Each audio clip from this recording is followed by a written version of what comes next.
Okay, so our topic this morning is the fourth in our four-part series, Introduction to Jewish Bioethics, and the topic is, as I called it at the top of the sheet, assisted death. I'm not terribly interested in the debate about whether we call this medical assistance in dying, whether we call it assisted suicide. The reality is it's all of the above, and the politics of it, and which side are you on, and therefore what do you call the person on the other side, are really uninteresting when it comes to the fundamental question here, which is the following. Can physical harm ever be viewed as a medical act? As an act of healing. I've discussed this topic in different contexts in different ways, but I think in terms of our discussion about ethics, we've been trying to drill down to the core ethical questions in each of the issues we've addressed. So when we dealt with abortion, we asked the question of, is the fetus considered a human life? When we dealt with cosmetic surgery, we asked the question of, who owns the body? What justifies wounding or endangering the body? When we dealt with healthcare and charging for healthcare, we asked, does a doctor have a right to charge for fulfilling what is essentially a religious duty? And so the question here is, can physical harm, in the sense of ending somebody's life, ever be viewed as a medical act, as a healing act? And despite the fact that feelings run so high on this, and despite the fact that we're talking about one of the most serious, if not the most serious, maybe one of the most serious issues you can address in Judaism, literally an issue which some people will call healing and others will call murder, really I think it's healthy for us to recognize that there's a lot of pain in this issue, there's a lot of difficulty in this issue, and people who are very well-meaning and very religious people will still look at this and come out with different conclusions on the topic. Even though I think the Jewish law conclusion is actually relatively straightforward, as we'll see at the end. This case resembles the abortion discussion. In the sense that we have relevant biblical law. We're not left in a vacuum here in terms of what the biblical text wants to say. We're not relying on trying to read into biblical ethics. The biblical law on it is fairly straightforward. And the role of the rabbis is to figure out simply how to apply it. There's a lot of material. I spoke, and I guess it's 4 years ago now, when Quebec was putting forth Bill 52 to license assisted death. At the time, I spoke to a group of rabbis in Ottawa about the topic, and went on there for an hour and a half, and we could have gone a lot longer then. If you take a look on your sheet at number 5, you'll see 2 links that I gave you there for those who do want more extensive information than we'll get to today. The first one is a class on the topic of medical assistance in dying. It's one that I taught for CME credit for doctors right after the Carter decision from the Supreme Court. And then the second one was a follow-up session on the issue of effective referral, because what we have currently in Ontario is a system in which doctors who refuse to participate in this are still required to provide referral to somebody else who will be able to do the job. And that's its own ethical question. It's funny, the College of Physicians and Surgeons of Ontario has taken upon itself the mantle of religion and has said, even if your religion will not allow you to do this, we believe it is not religiously difficult for you to refer to somebody else. They have issued a religious, they paskin. They said, don't worry about it, your religion allows you to refer to somebody else. That's actually quite a contentious issue, not only for Jews. That's an issue for Western religions in general. And that's a class, that link that you see there is a link to a class on that topic. Fundamentally, what we're talking about here is a problem of suffering. And if you take a look at the first source on your sheet, pulled off of the Wikipedia page for the case of Rodriguez v. British Columbia. This is the case which laid the groundwork in many ways for the Carter decision, which said that assisting somebody to end their life not only may not be considered criminal, but actually may be required under certain circumstances by Canadian law. That decision was not on this case. That decision was on the Carter case. But the Rodriguez case was the one that laid the groundwork. It's a heart-wrenching case. Take a look at the description here. Sue Rodriguez was a 42-year-old mother whose illness, amyotrophic lateral sclerosis, Lou Gehrig's disease, was diagnosed in 1992. By 1993, it was found she would not live more than a year. And so she began a crusade to strike down the section of the criminal code which made assisted suicide illegal, to the extent it would be illegal for a terminally ill person to commit physician-assisted suicide. In other words, going back to the 1970s, suicide was not a criminal act. That was already taken care of many years ago. But helping somebody to do so was considered a criminal act. It was considered, whether you call it accessory to murder, I'm not a lawyer, so that, ask the lawyers what exactly it was considered, but the criminal code forbade helping somebody to take their own life.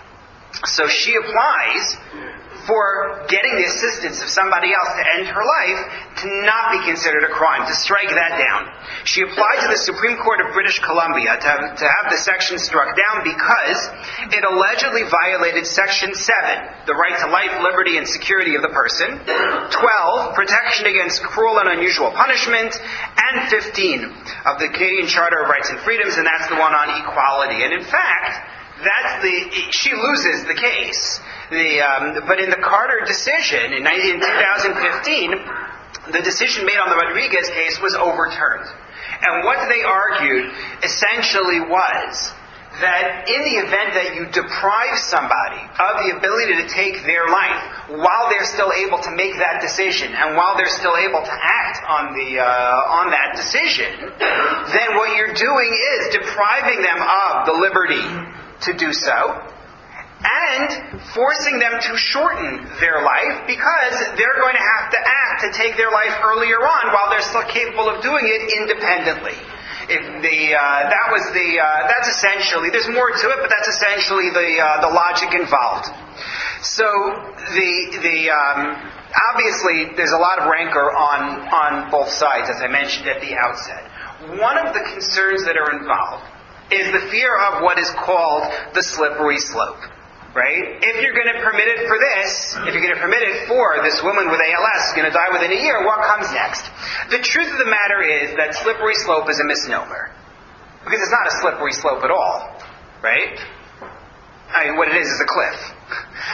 No, in all seriousness. Meaning this is binary. This is yes or no. It's not a slope. It's not if you permit this, one day you might permit that. The same logic that says, if you don't allow her to get a doctor's help now, or require, really, it's a requirement. If you don't require a doctor to help her do this right now, was not only going to apply to the woman who is going to die within the year of ALS, that's also going to apply to anybody else who is of sound mind and able to say that they want to die. Why should it be limited to somebody who's going to die within a year? Why should it be limited to somebody who has a particular health condition? Once you argue that a person's liberty guarantees them the right to be helped by somebody else, and in fact to put that expectation on somebody else, why should anybody be prevented from doing so? That's the argument. And I think it's legally sound. I think that one is automatic to the other, so that you end up with what's happened in Belgium. Take a look at source number 2. This is from 2014. The vote on Thursday by Belgium's House of Representatives removed all age restrictions on the right of the incurably sick to end their lives. A minor could do it too. They can't have a beer, but they could make this order, a vote that has caused considerable controversy. So that's 2014. Fast forward, 2018, in an article from last week. Belgium investigates doctors who euthanize 38-year-old woman with Asperger's syndrome. Belgian officials are investigating whether doctors improperly euthanized a woman with autism, the first criminal investigation in a euthanasia case since the practice was legalized in 2002. I'm more shocked by that than anything else, the fact that it's the very first criminal investigation in 16 years. 3 doctors from East Flanders are being investigated on suspicion of having, quote, poisoned, I'm not sure how to pronounce her name, Tyne Nice, I believe, in 2010. The 38-year-old had been diagnosed with Asperger's syndrome, a mild form of autism, 2 months before she died in an apparently legal killing by a doctor. Belgium is one of 2 countries, along with the Netherlands, where euthanasia of people for psychiatric reasons is allowed if they can prove they have, quote, unbearable and untreatable suffering. Among Belgians euthanized for mental health reasons, the most common conditions are depression, personality disorder, and Asperger's. Many experts in Belgium and beyond dispute whether autism should be considered a valid reason to be killed. Last year, the Associated Press reported that after her family filed a criminal complaint alleging numerous irregularities in her death, her doctors attempted to block the investigation. And here's a quote from the doctor. "We must try to stop these people," wrote Dr. Lief Thienpont, the psychiatrist who approved Nisa's request to die, and one of the doctors now facing charges.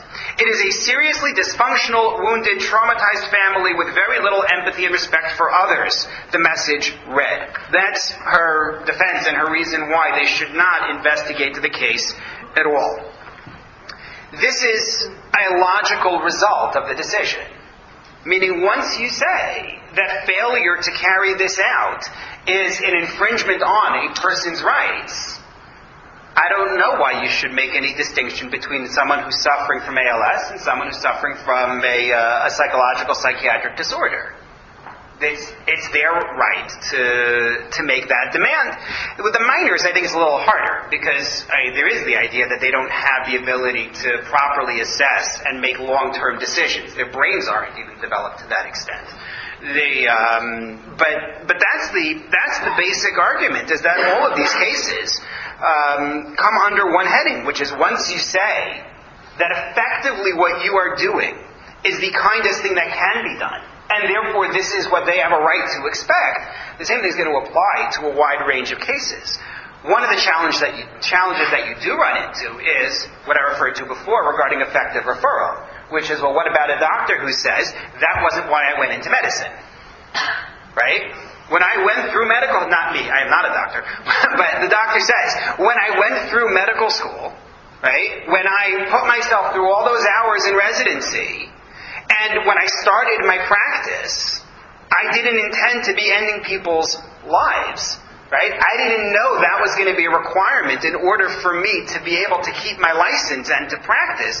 You have a real problem. And I talk to doctors all the time about this. This is very much on their minds. And it's an issue in facilities that are under religious auspices. Take a look at source number 4, please. This is from earlier this year in the Globe and Mail. You may have seen this case. Assisted dying in religious facilities means tough choices for families. The story was that somebody was in such a facility. It was under religious auspices. They wanted assisted death. The facility's policy was not to have it conducted there. And so what they ended up doing was smuggling somebody in to end the patient's life. That left Lola Hyman, the younger of Mr. Hyman's 2 daughters, and his main caregiver, with a choice. She could transfer her father to an unfamiliar clinic to die, or she could sneak Ellen Wiebe, one of the country's leading doctor advocates of assisted dying, into her father's room to help him die in his own bed. Lola and the rest of her immediate family settled on the latter. They would deal with the fallout later. And so that's what they did. The article describes how they stationed somebody from the family outside the door to distract anybody who was trying to come in order to enable this to go on inside, as though the people who run the facility have no rights of their own and have no ability to say what they will and will not permit there. This is a colossal mess. And again, it's a colossal mess because there's such pain involved. You can't fail to sympathize with the people who are in this position, whatever your conclusion on what ought to be done. And that's what makes this such a challenge. So, recognizing that I have now been speaking for 16 minutes straight, and I'm planning to speak probably for the next 44 minutes straight, just as there's so much to talk about here, what I would like to do is to be able to lay out the issue and to take questions after that when we see how much time we have. But I want to make sure to lay this out properly for this. No, I'm all right, thanks. Okay. So, what you have here are 2 clear-cut opposing rules within Judaism. Rule number 1. There is a clear-cut imperative in Judaism to relieve people's pain and suffering. We talked about this already last week when we talked about the imperative to heal, right, and the duty that that medical personnel have to take care of people and take care of people's health. And we had it from love your neighbor, and we had it from the biblical verse that says, "He shall surely heal." We had all these different verses that spoke of the imperative to heal, but it's not only about restoring life. It's also about saving people from pain, because within Jewish law, we tend to view pain as the equal to, or even worse than, death. Take a look at source number 6. This is a classic example that is brought regarding this. The story of Hananiah, Mishael, and Azariah. I suppose it's a little bit of an advertisement as well for the Daniel series that we have coming up, because it comes from the book of Daniel. The story of Hananiah, Mishael, and Azariah essentially is this. There is a plot in the Babylonian court against those Jews who don't bow down to idols. And the way the plot is created is this. The king makes a great big statue, and he declares that when music plays, everyone has to bow down to the statue. What the statue represents, why music, come to the Daniel class in January and you'll find out. But that's the core part of the story for our purposes. Everyone has to bow down. Jews don't do that.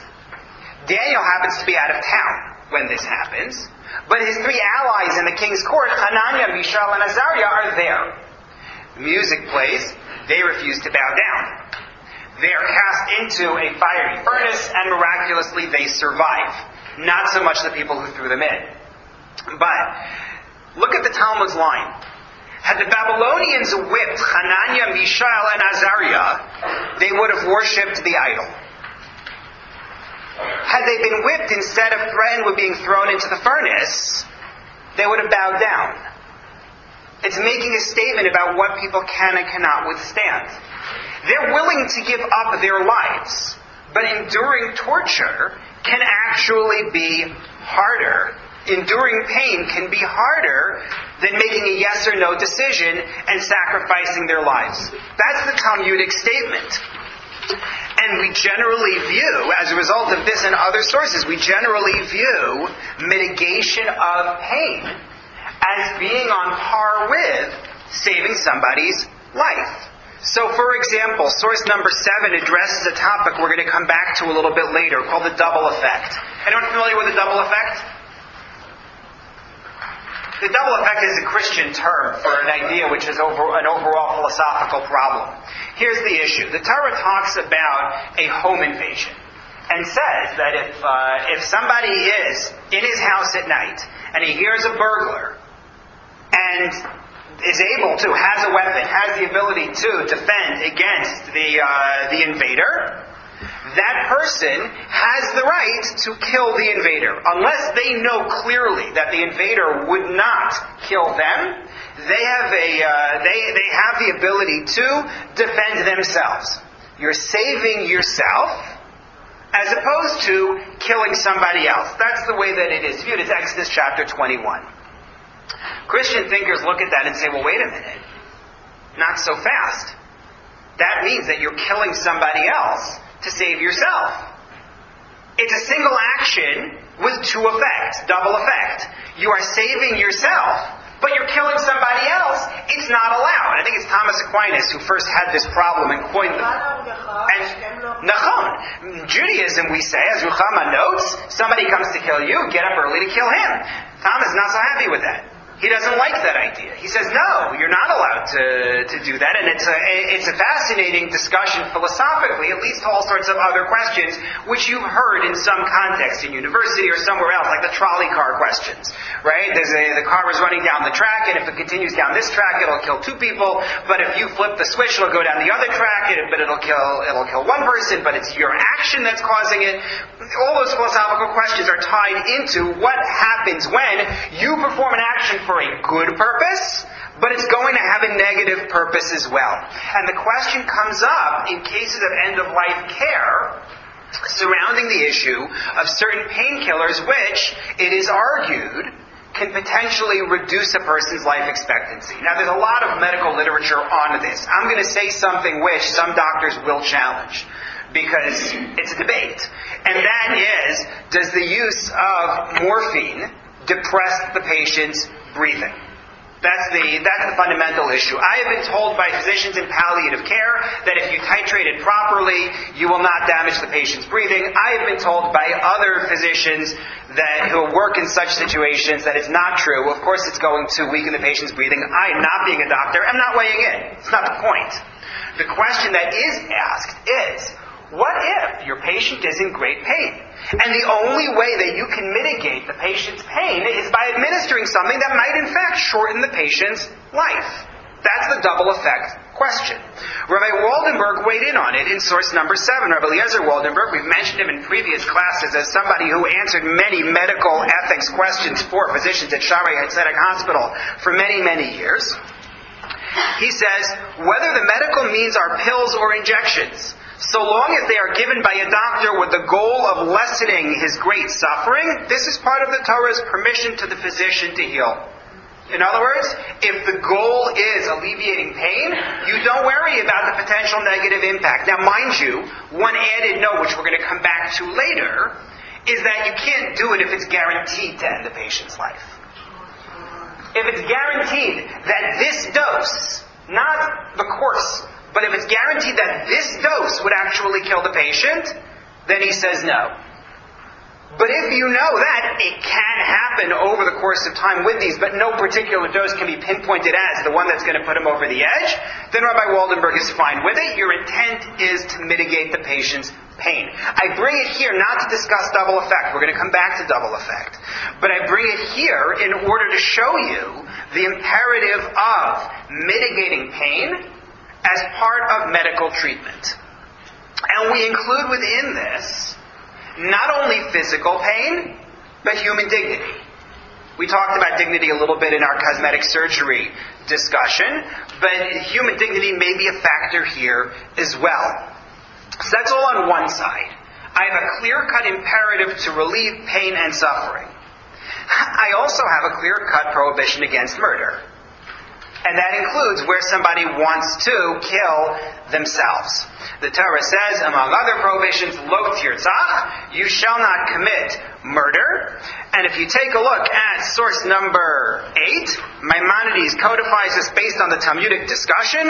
One may not even wound, forget kill, one may not wound himself or any other person.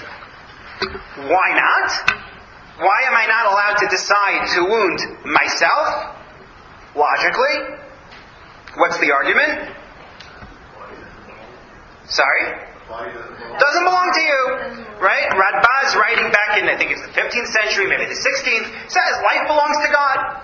It's not up to you to do that.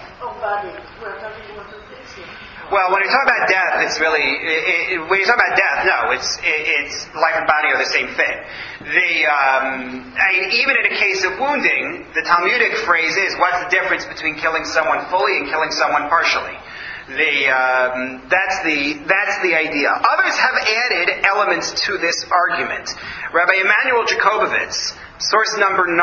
He was the chief rabbi of the United Kingdom before Rabbi Jonathan Sacks. People forget there was such a thing as a chief rabbi before Rabbi Sacks. He made such a big imprint. But Rabbi Emanuel Jacobovitz was remarkable, and really it's worth taking a moment to explain. He was, I think, more than anybody else, the one to pioneer a special field of Jewish medical ethics. Classically, Jewish medical ethics were part of the general body of Jewish law. And you wrote about Jewish law, and that included medical issues and what do you do in medical cases. But he was the one who started writing articles and books about medical ethics as its own field, and that encouraged others to do so as well. Very, very large impact on the field. So here you have a statement of his in source number 9. He says, "The value of human life is infinite, and therefore cannot be divided. Each portion of it is infinite. It then emerges that 70 years of life have the exact same value as 30 years, or 1 year, or 1 hour, or 1 second. This demanding definition of the sanctity of human life is founded not only on strict mathematics or logic, it is founded equally upon ethical considerations. If human life were to be diminished in value because its end was near, human life would lose entirely its absolute value and receive relative value, relative to life expectancy, health, benefit to society. So he makes 2 separate points here. Right? Point number 1 is, if life is of infinite value, then all life, even very, very brief life, is of infinite value. And then his second point is, if you are going to say, well, this life isn't that important, or this life isn't that worthwhile, then why can you only point the finger at that particular case? Others could decide that it's true for this or for that. The Asperger's case, the case of the minor, whatever the case may be. And so that's another argument. A third argument that's made to justify the stance that a person is not able to take their own life is faith, which I understand is a very difficult argument to make for people. But take a look at source number 10. This is from the story of King Chizkiyahu. King Chizkiyahu, we are told in Tanakh, was dying. And the prophet Yeshaya, the prophet Isaiah, says to him, you better take care of your affairs because it's over for you. And as the Talmud expands on the conversation between Yeshaya, Isaiah, and King Chizkiah, the debate actually becomes, or the discussion I should say, becomes a philosophical debate. He says to him, what have I done wrong? And why is it that God is going to take me? So Isaiah replied, it's because you have not been involved in procreation. You didn't try to have children. Chizkiah explained, I saw in a divinely inspired vision that I would have bad children. He says, I knew that they weren't going to turn out well. Isaiah replied, what business do you have in the secrets of the merciful one? You should do as you're instructed, and God will do whatever pleases God. And as the story plays out, he marries Isaiah's daughter, thinking that you have a righteous king and you have the leading prophet of the time, and between the two of them, hopefully things will work out. And their son is Menashe, who's an idolatrous king who burns Torahs and does terrible things for 22 years. Then he does tshuva, then he repents, but it's too late. The damage is done. So the vision, whatever vision this was accurate. But the key here is playing God. That's the point. You have a certain role, you have certain duties to perform, and it's not for you to second guess God. And that argument is made to justify the statement that one is not allowed to wound oneself. This is not a new problem, right? The problem of assisted death and the problem of people suffering and needing some kind of release from their suffering, it didn't spring up in the last 30 or 40 years. This is an old issue. What's made it more of an issue today are 2 things. Number 1, the growth of a rights-based culture, right, in which we don't emphasize duties as much as we emphasize rights. And number 2, the medical technology that we have, which will enable us to extend life a lot longer when somebody is suffering. Somebody who, go back 50, 100, 200 years, and certainly more than that, somebody would have passed away simply because we didn't have a respirator, right? Or fill in the blank with whatever other device you want. We didn't have the surgeries. We didn't have the equipment that we could use to see what's going on inside their bodies. We had no idea what was going on, let alone how to treat it. So they would have passed away. Today, we have the ability to take care of problems which extend people's life, but potentially also extend suffering. But I say this because I want to show you a comment that was made in 19th century Germany. One of the biblical texts regarding murder, right after the flood. God says, I am going to demand the life of somebody who has been murdered. I'm going to demand the punishment of the murderer. In the Hebrew it says, miyad ha'adam, miyad ish achiv, which I translated here in the English, from the hand of Adam, from the hand of man, and from the hand of Ish, his brother. Meaning from the hand of the murderer. But the text is unusually wordy. From the hand of man, From the hand of the man, his brother, I will demand payment for his life, effectively. Not payment, financial payment, but I will demand his life. So Rabbi Yaakov Tzvi Mecklenburg wrote the following. The Torah doubled the term Adam and Ish. It said man twice. And also joined the word brother to it. Apparently there are two forms of murder. Harming the victim by avenging oneself upon him taking his property and the like, right? Where you want to enrich yourself or avenge some injury or some embarrassment or whatever it is, and therefore you harm somebody. That's number one. Or benefiting the victim when he is immersed in great pain and he would choose death over life. In other words, what he's saying is, because it's not as clear when you read it this way. I'll explain. What he's saying is there are two forms of murder. There is miyad ha'adam, one person kills another, and then there's miyad ish achiv, when a person kills somebody as a brother. What I'm doing is merciful. What I'm doing is meant to help. This person is suffering. And he says what the biblical text is saying is that in both cases it's still considered murder. I bring it here not because it adds something to the legal discussion. We've already seen this point of view. But in 19th century Germany, somebody is reading the Torah, looking at it through that lens, and saying, what do you do? In fact, we're going to see it go back to Talmudic times shortly. So if I were to stop here, I would say, so one may not kill, even if it's for a positive intention. However, there are two bases in Jewish tradition, including legal tradition, for modifying those clear-cut rules to be a little more permissive. And this goes back to the question I asked in the beginning, which is, can taking a life be considered a medical act?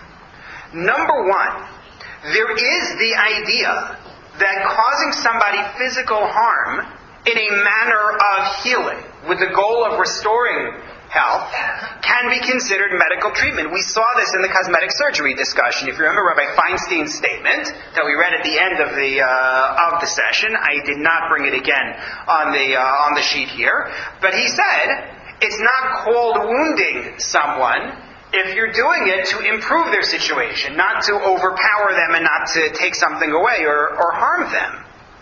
But I'll make it even stronger with this passage from the Talmud in source number 12. And this is what I meant when I said that the issue goes back a long time in our history. This issue of assisted death. This is the story of somebody who was identified in the Talmud as Rebbe.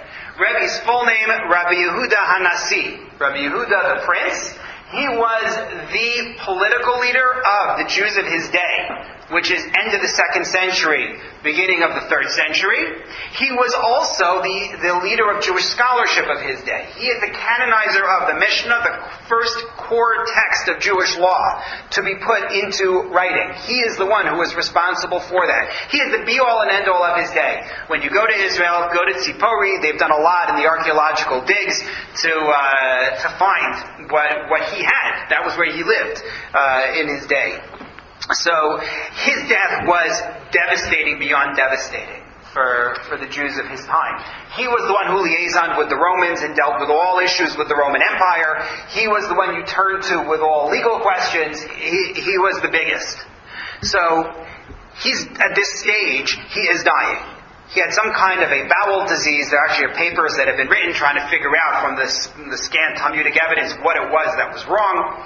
But his maid, as he is suffering, and as the students are in the yeshiva praying for his life, his maid ascends to the roof, and she says the following: "The heavens request Rebbe, and the earthly realm requests Rebbe. May it be God's will that the earthly realm should overpower the heavens. Restore him to us. Let him live." When she saw how often Rebbe had to go to the washroom, removing his tefillin, phylacteries, and then putting them back on, and how he was in great pain, she said, "May it be God's will that the heavens should overpower the earthly realm." She prays for him to die. The sages were not silent in their prayers for God's mercy. So she took a pitcher of water and threw it from the roof. Right? Smashes on the ground. The noise distracts everybody. The praying people paused, and Rebbe passed away. Now, there's so much to talk about in terms of this story. The idea that the prayer was what was keeping him alive, the idea that them pausing in the prayer is what takes his life, but she is praised in the literature on this story as having been right. And that's the point that I'm trying to make here. The idea that this is not raising your hand to somebody. She doesn't kill him. She doesn't administer some kind of a potion that's going to kill him. But you can recognize in this story that death can be considered beneficial.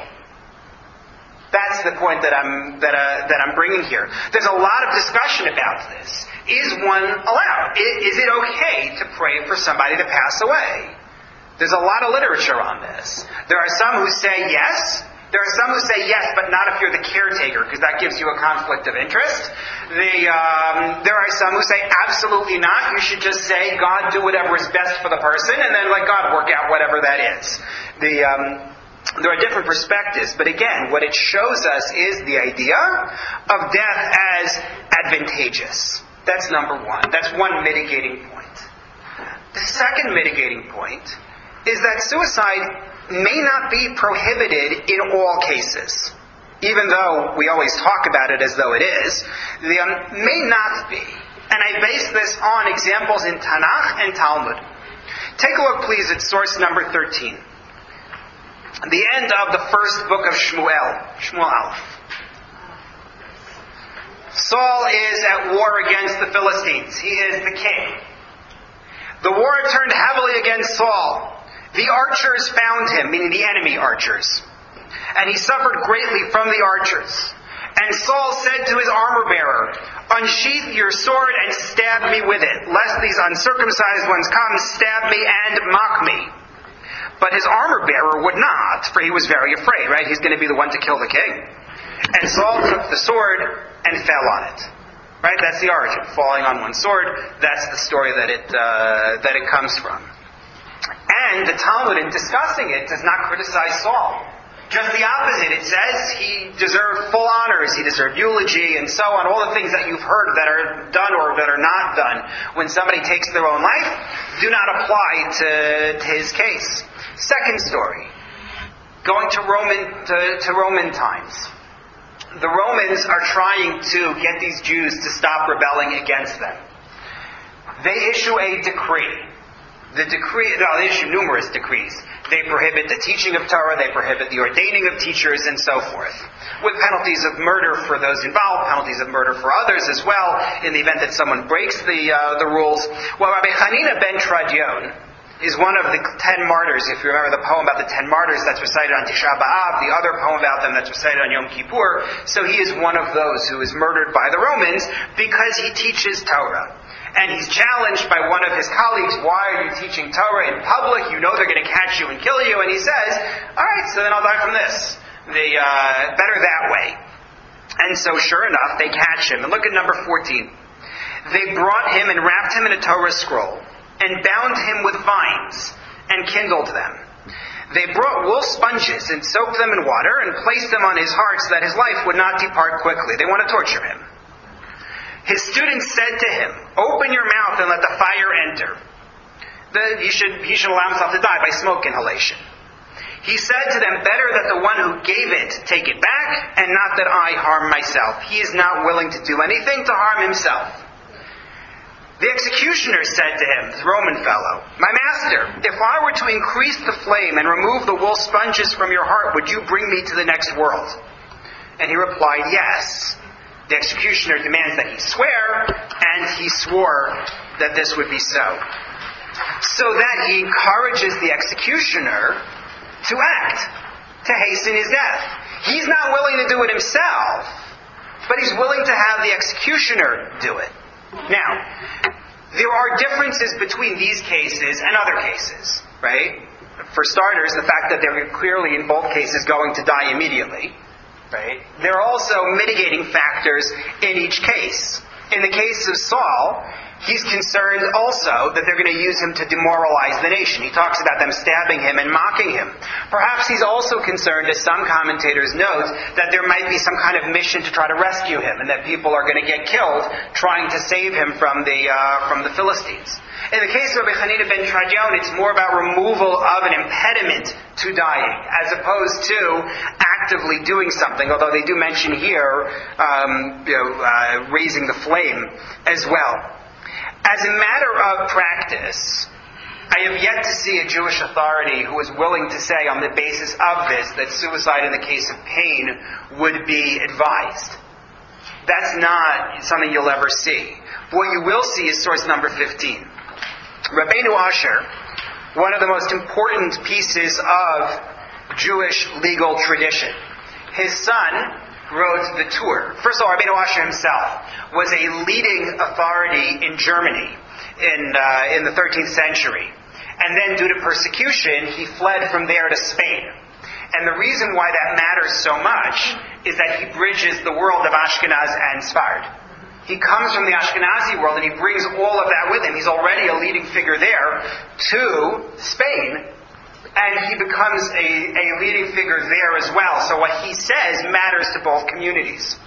His son, Rabbi Yaakov Baal HaTurim, is the author of the Tur, which is one of the major codes of law in Jewish tradition, and is what leads to the Shulchan Aruch, the code of Jewish law, which is written shortly thereafter. So what he says carries a lot of weight. And he writes, suicide was permitted, he's talking about for King Saul, as seen in a midrash, quote, but only, God says in this, it's quoting a biblical verse, but only your blood for your lives I will seek. From your lives I will seek your blood. This is a prohibition against taking one's own life. Ve'ach et dimchem lenafshotechem edrosh, miyad kol chaya edroshenu. I am going to demand your blood for your lives.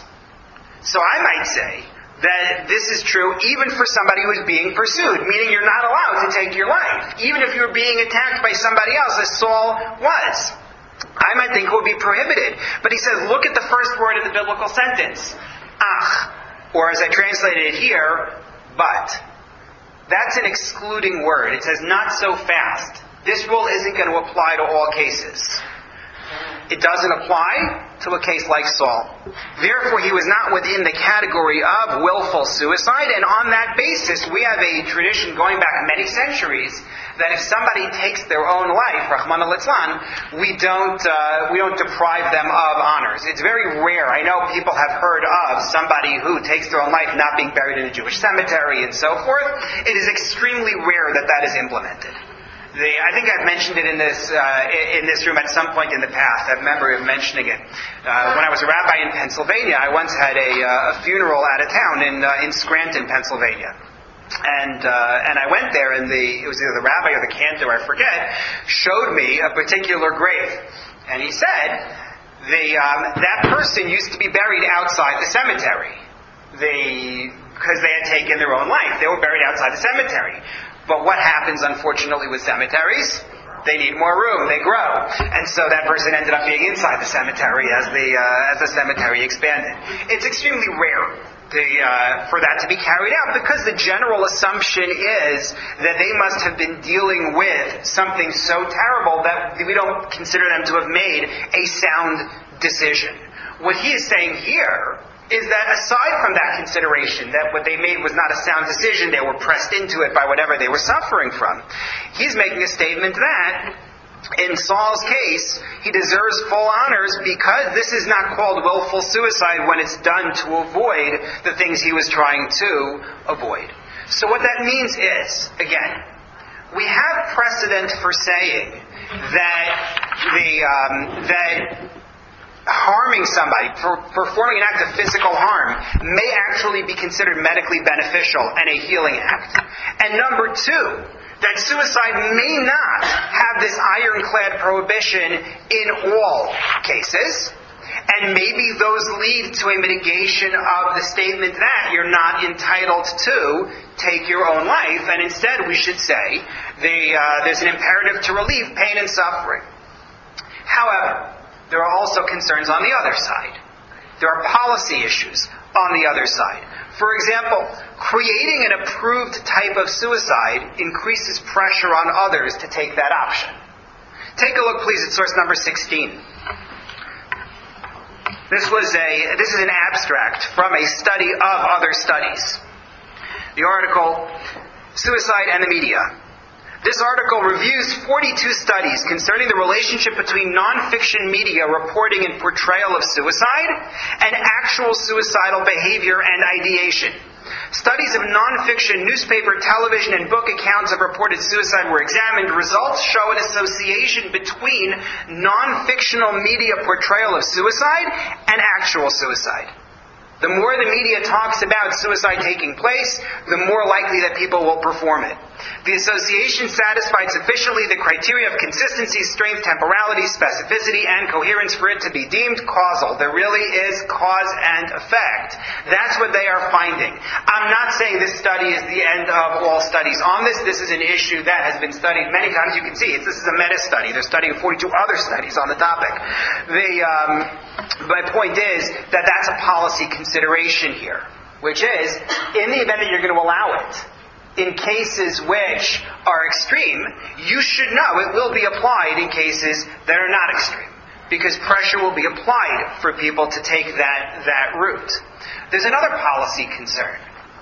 In the event that you license this as the way to deal with people who are in great pain, you reduce the imperative for society to find other ways to deal with people who are in pain. If you think of a city that says, we're going to solve the homeless crisis, what are we going to do to solve the homeless crisis? So some cities will say, well, that's really easy. We'll criminalize it. Right? We'll criminalize it for someone to sleep out on the street. And that way we'll force them all to either go to shelters or go somewhere else, or they'll stay in jail. Or another place says, I know how we'll solve the problem. We're going to build another shelter. That sounds very nice, but you know that that's only a stopgap solution. It's not as though now you've taken care of all of your problems because you added a few dozen or even 100 more beds. You haven't solved the problem. What you've done is you've put a Band-Aid on it, a better or worse Band-Aid, and kicked the problem down the road a little bit. The same thing is true here. This is a solution in the sense that it says, okay, we have people in pain. We don't know what to do for them. Here's an option. They can take their life.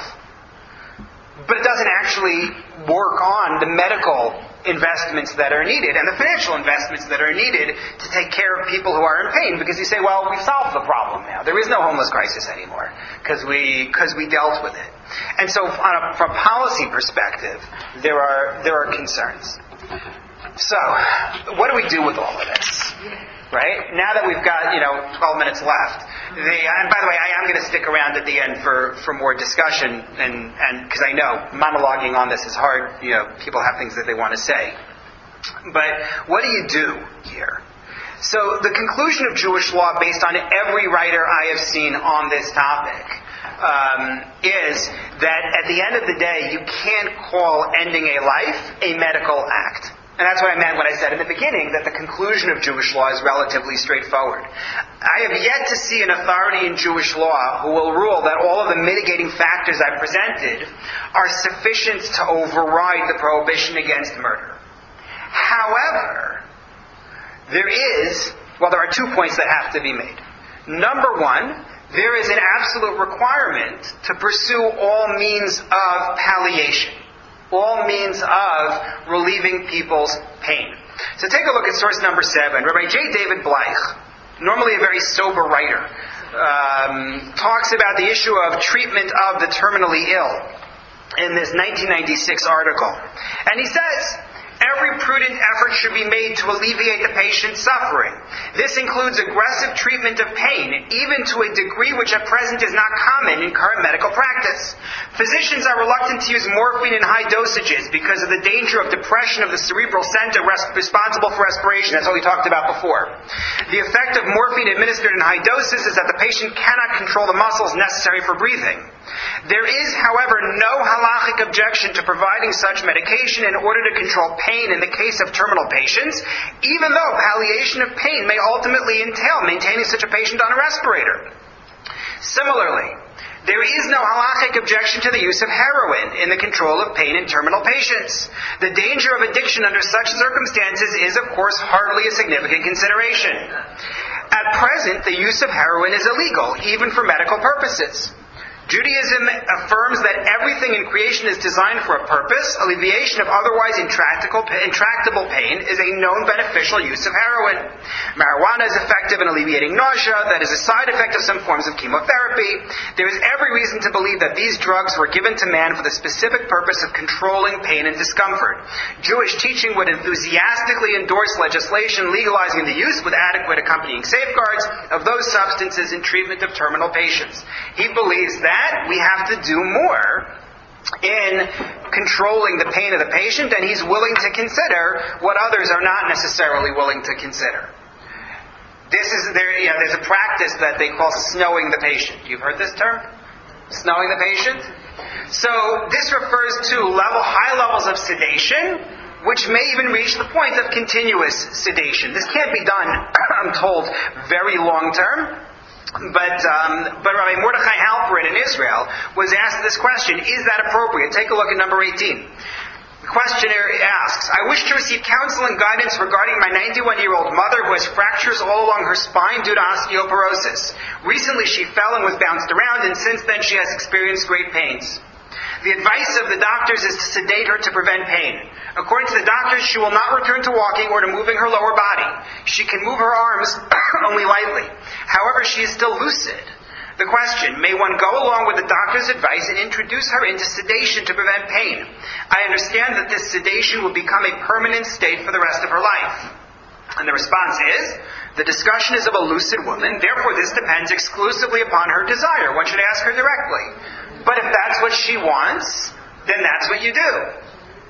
I was asked this question by a doctor who's in palliative care, and wanted to know, you mean they're not going to be able to do mitzvot? They're not going to be able to, fill in the blank for whatever mitzvah you want to ask about? And the answer, I think, is as written here. If this is what they want in order to remove their pain, it can indeed be justified.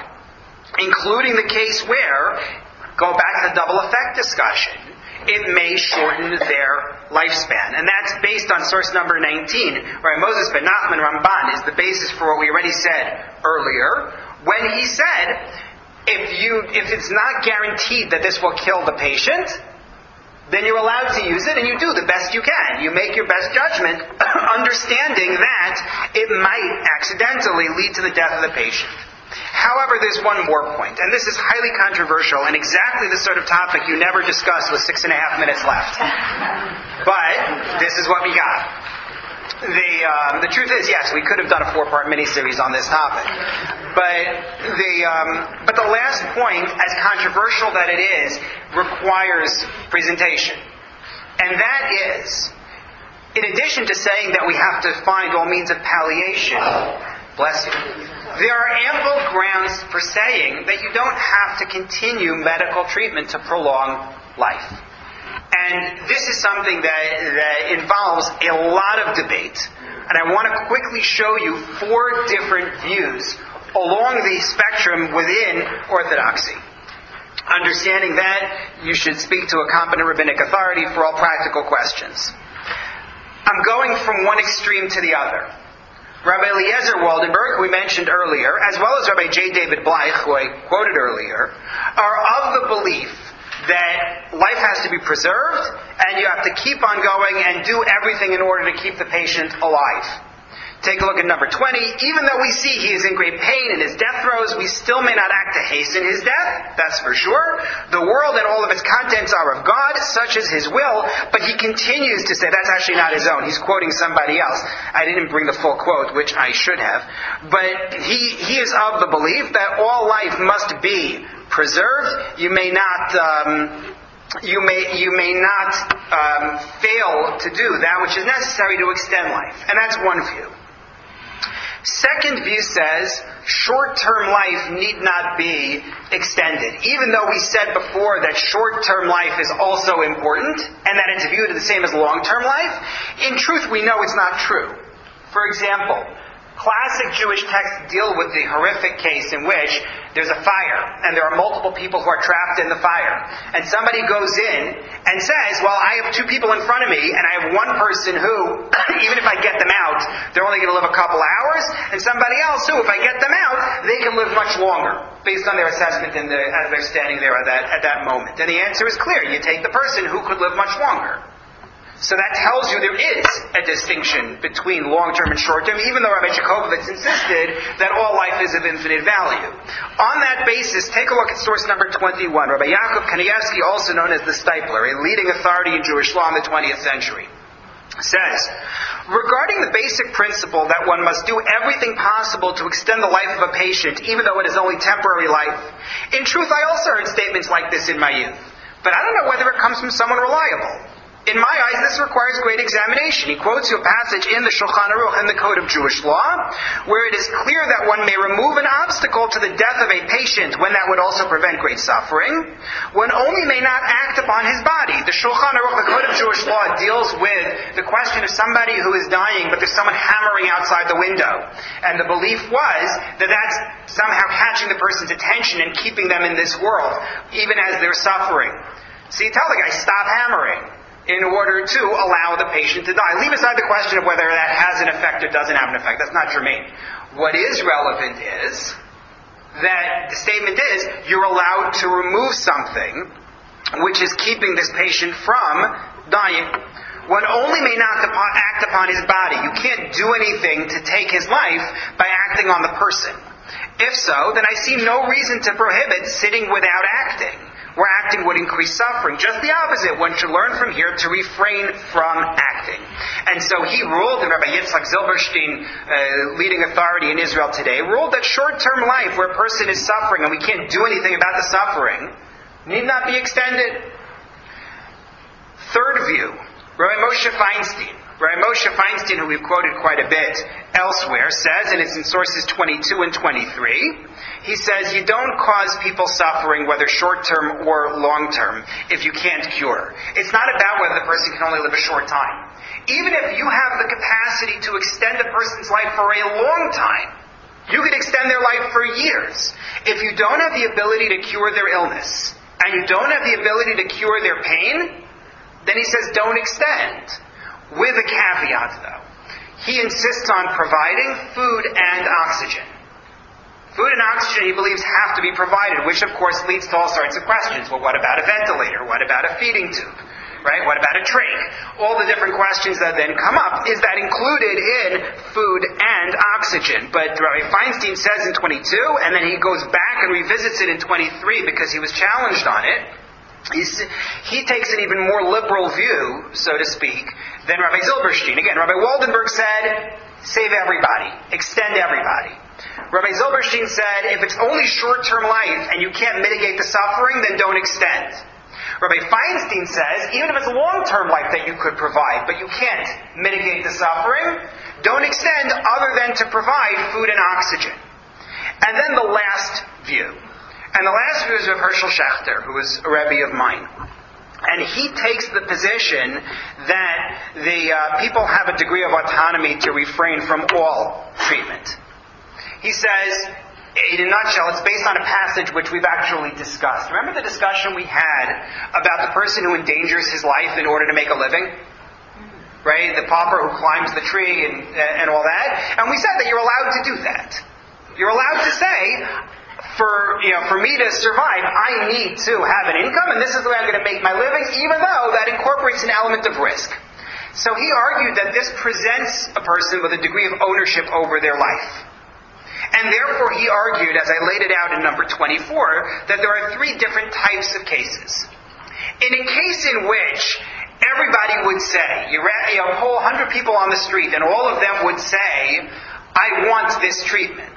Given the circumstances, given the case as described, given the pain, the suffering, the life, the death, the treatments, all the things as a package, if the person would say, if your average person on the street would say, I want this treatment, then the patient's not allowed to decline. That's all, I say the average person. What I mean is that every average person would say it. Opposite extreme. you poll 100 people on the street and none of them would want it, then the patient's not allowed to have it. Because what you're doing is torturing the person. You're harming the person more by extending their life. And effectively allowing him to die is a medical act. You're actually helping the person. You're not allowed to extend it. And what about all those cases in the middle where some people would say do it and some people would say don't do it? It's the choice of the patient. And I've had this, meaning I have the joy of not being a shul rabbi anymore. I miss it terribly, except on this issue. I'm very happy not to have to deal with these cases, but sometimes cases come to me anyway. And I've come back to Rav Shechter with this question about particular cases where the person had a set of circumstances in which some people would say yes, some people would say no, and they say, I don't want. And they don't want anything. They don't want food, they don't want oxygen, whatever it is. And I went back and I asked him the question, and his answer was, then don't provide it. So what we've said, and I recognize we're now 1 hour and 1 minute, what we've said here is this. We start out with the point that there is an imperative to relieve pain and suffering. That is part of our obligation. There is also a clear-cut prohibition against murder, including where it is a mercy killing, including where it is euthanasia. And pitting one against the other is going to lead me to say, no, you're not allowed to end somebody's life. We noted mitigating factors. The fact that you are allowed to perform medical acts which harm people physically where you are considered to benefit them. And number two, the fact that suicide is understood, if not condoned, in certain cases, like the case of King Saul, like the case of Rechanina ben Trajel. On the other hand, we have policy concerns. If you're really going to go in this direction, you create problems within society, pressure on people to take this option when they don't want to, and so forth. The bottom line out of all of it is that, again, I have not seen any authority in Jewish law who will rule that the mitigating factors here are sufficient to override the prohibition against murder. You can't act to take somebody's life. You are obligated to pursue all means of palliation, even where that potentially risks the life of the patient. And depending on the view, and there's a range of views, there may be grounds to not continue the treatment that is keeping the person alive. So that's my presentation on it. I will now stay as long as necessary for questions and discussion and so forth. Thank you very much. Please, if anyone has to go, and I certainly understand, if you go quietly, so that's a bad phrase for this class. I didn't mean that. If you could please, for those who have to leave, if you could just leave in a way that doesn't disrupt, that would be good, so we can continue the conversation. Okay, I see a bunch of hands. Eddie.